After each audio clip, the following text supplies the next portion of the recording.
All right. Up next, we have Layla, who's going to give us a really great presentation here. So I'm going to ask her to unmute and share her screen. Okay. Welcome. Hi, thank you for having me. Take it away. All right, so good evening, everyone. I'm Layla Joshi. I'm a 10th grader at the William Penn Charter School, and thank you for having me present today. I'm really proud to be a member of the AGO because I remember at the pipe organ experience and at the AGO convention, I got to meet a lot of great young organists, including Lindsay, and it was really awesome. So the reason I've begun working on this project is mainly because the instrument I play every day is a Marcussen organ. And as I've met other organists, I've realized the sheer amount of historical knowledge that's required as an organist. And I thought, what better way to acquire that knowledge than to begin learning more about my very own instrument? And my choir was also lucky enough to travel to Denmark on a tour, which solidified my interest in this research. So, Marcussen and Son were founded in 1806 by Jürgen Marcussen, and in 1811 they were granted a license to build organs by King Frederick VI of Denmark. After being annexed to Germany as a result of being based in Abenraa from 1864 to 1920, Marcussen organs were heavily influenced by North German technique and attracted buyers for both their reliability and aesthetic. While these commissions were mostly focused on restoration and rebuilding, in 1819 the group were able to build its first organ in Zizeby Church near the city of Schleswig. The next big change for the company was a partnership with Andreas Reuter, who had apprenticed with Jürgen Marcussen previously, and in 1826 became his business partner. This collaboration ushered in a new era for Marcussen, which was renamed as Marcussen and Reuter. Marcussen were very influential outside of the organ reform movement as well. Two of their main early technological contributions were the Reuter tuning slot and box bellows. While working on the Roskilde Cathedral main organ, Reuter invented his tuning slot, and the tuning slot aids with voicing and allows for more control over the instrument. Marcussen's invention of the box bellows was inspired by a sewing machine because it consisted of a small box conducting air into a larger one. The design would serve as the major method for providing the organ's airflow for the next 100 years until electric blowers rose to prominence. At the time, Marcussen and Reuter vaulted the Marcussen name to distinction, and in 1836 the company was awarded with the title of Organ Builders to the Royal Court of Denmark. During the mid-1800s, after the death of Andreas Reuter, ownership of Marcussen and Reuter changed hands to those of Jürgen Andreas Marcussen. It was at this time that the name of the company was changed to the one we know today, Marcussen and Son. Pipe organs also began to be more influenced by the building styles of Romanticism, and after the early death of Jürgen Andreas' successor, Johannes Lassen Zachariasen took over the company and committed fully to the Romantic style of organ building. The style that Zachariasen favored necessitated the use of advanced pneumatic technology, which exploits different levels of wind pressure in different areas of the wind chest. This technology made it easier for organs to feature octave couplers, the crescendo pedal, and free combination pedals that allowed organists to make stop changes while playing. All these characteristics were necessary to match the Romantic music being written, and were made much cheaper using the new pneumatic technology.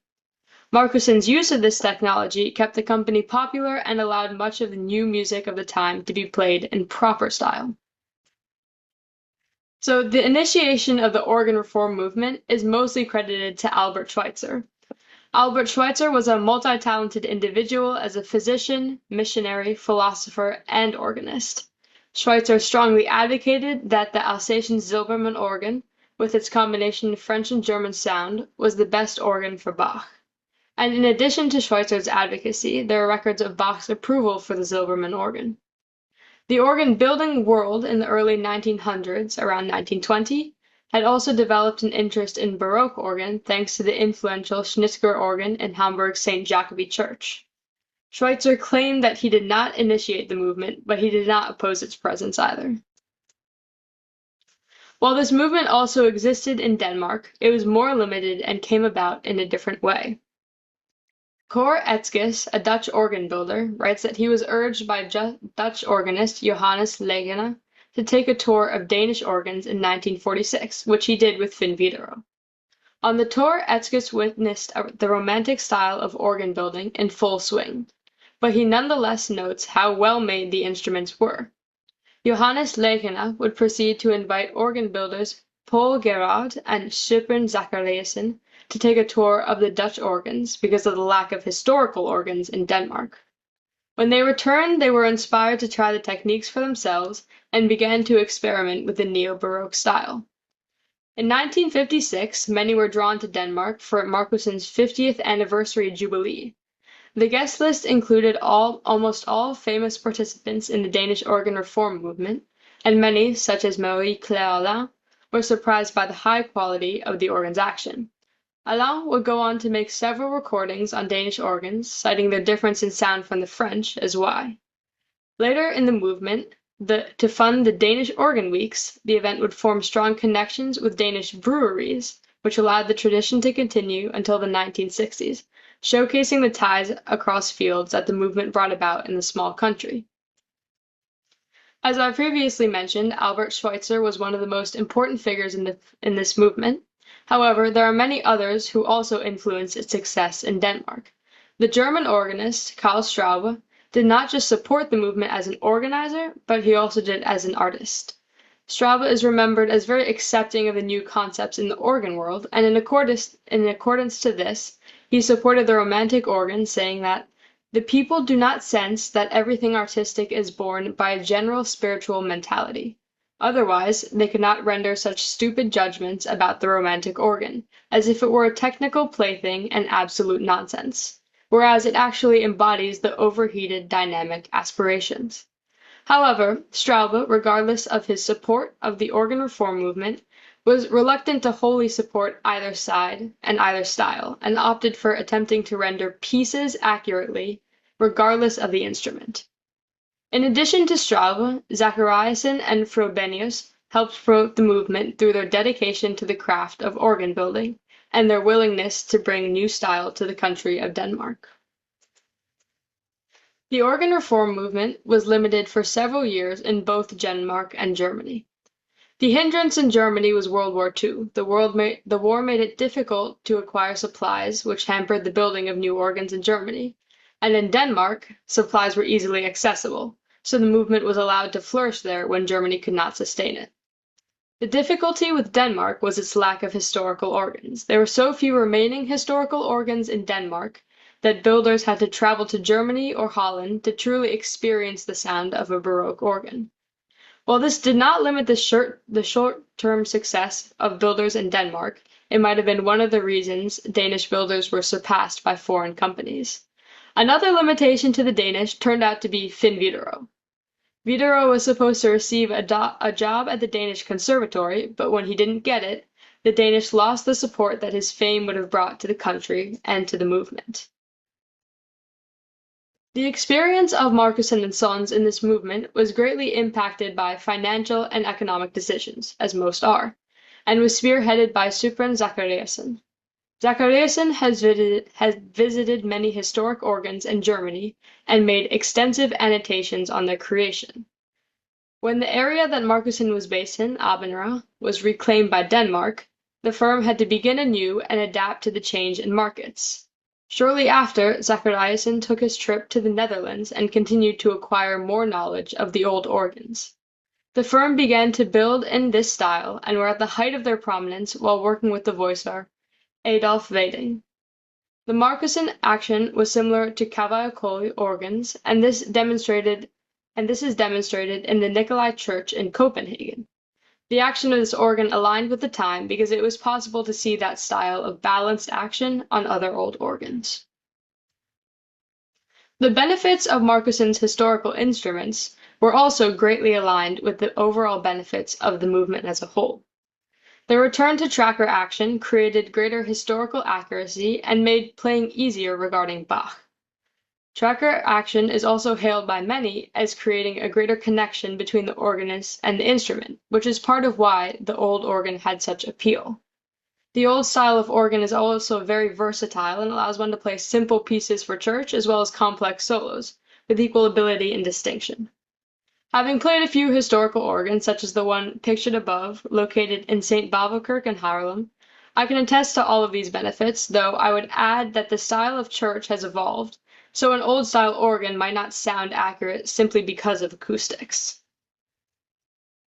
A notable Marcussen organ, which is based off Baroque style, is located in Frederiksborg Palace Chapel in Hillerød, Denmark. After a fire burned down the old organ in 1859, Marcussen began work on the new one. The organ was completed in 1864 and consisted of 25 stops distributed over the grate, chorale prelude division, and a pedal. The organ had a traditional classic action and was designed for the playing of early Romantic music. The organ was supplied wind by 6 box bellows, and in 1994 Frobenius and Søns enlarged the organ.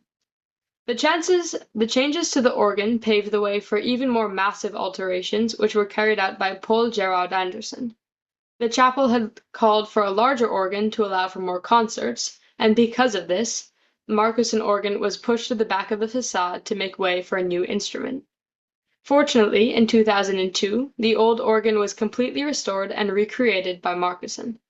The original Marcussen organ was not able to be moved from behind the Andersen organ, and because of this, the old wind system, containing 6 box bellows, was not able to be reinstated. The stop action on the grate remains the same from 1864, however the action on the chorale prelude division needed to be restored. The original tuning action was reintroduced to the pipework, resulting in lengthened pipes and the removal of any unoriginal soldering. Original stops were preserved, such as the trumpet 8-foot on the grate, and many were recreated according to the original scales. The bassoon 16-foot and euphonia 8-foot are notable because they are free reeds. Free reeds are thin pieces of metal that are only secured to the instrument on one side, allowing for the other end to vibrate and produce a sound similar to the harmonium. The tuning of these reeds is determined mostly by length, and tone can be determined by thickness, shape, and curvature of the reed. These reeds exist in a few organs, but were still used and maintained by Marcussen. This organ might seem loud from the loft, but when heard from below produces a rich sound that fills the beautiful hall. I've been in this hall and it's absolutely stunning, but when my choir visited Denmark, we also were able to sing here, which was an amazing experience. The organ in Roskilde Cathedral is also one of the most historic in the world. The church that it lies in is in Roskilde, Denmark, and dates back to the Gothic era. Several pieces of construction, including the pulpit, façade of the positive, and several pipes date back to this time, giving the organ its label of historic. The history of this organ begins with Dutchman Herman Raphaelus Rottestein-Pock, who decided to build a new organ for the church in 1554.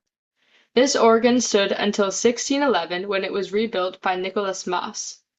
It was not until 1654 that the organ was rebuilt again by Gregor Mulisch and Peter Botz.